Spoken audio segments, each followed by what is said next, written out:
বাংলাদেশে শান্তিপূর্ণ, গ্রহণযোগ্য, বিশ্বাসযোগ্য ভোটের প্রত্যাশা করছেন বিদেশি পর্যবেক্ষকরা। ঢাকায় বিভিন্ন ভোট কেন্দ্র ঘুরে সাংবাদিকদের তারা জানান, যতটা দেখা হয়েছে তাতে ভোট শান্তিপূর্ণ হয়েছে। পান্থর রহমান জানিয়েছেন বিস্তারিত।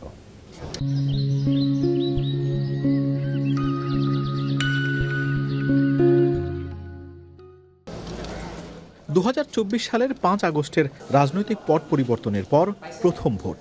উন্নয়নংশী আর বন্ধু রাষ্ট্রগুলোর চোখ তাই ঢাকার দিকে। 2008 সালের পর প্রথমবারের মতো 200 জনের পূর্ণাঙ্গ পর্যবেক্ষক মিশন পাঠিয়েছে ইউরোপীয় ইউনিয়ন। এটা বাংলাদেশের জন্য ঐতিহাসিক নির্বাচন। আমরা এখানে অংশগ্রহণমূলক ও আস্থার নির্বাচন দেখার অপেক্ষায়। আমরা ঢাকার ভোটারদের মধ্যে ইতিবাচক ও স্বতঃস্ফূর্ত অংশগ্রহণ দেখছি। ভোট কেমন হলো সেটা আমরা আগামী 14 তারিখে জানাবো। বাংলাদেশের নির্বাচন পর্যবেক্ষণ করছে ঘানার সাবেক প্রেসিডেন্টের নেতৃত্বে কমনওয়েলথের পর্যবেক্ষক দল। আছে যুক্তরাষ্ট্রের IRI প্রতিনিধিরাও। আমি এটা প্রথম সেন্টারে এলাম, দেখে এখনো শান্তিপূর্ণ মনে হচ্ছে। আশা করি সারা দেশেও তেমনই হবে।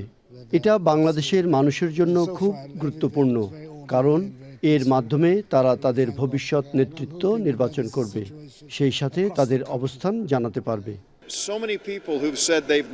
অনেকে আমাদের বলেছে তারা কখনো ভোট দিতে পারেনি, তাদের ভোট কখনো কাউন্ট হয়নি।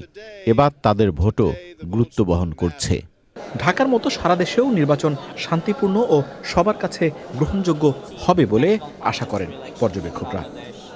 পান্থর রহমান, চ্যানেল আই, ঢাকা।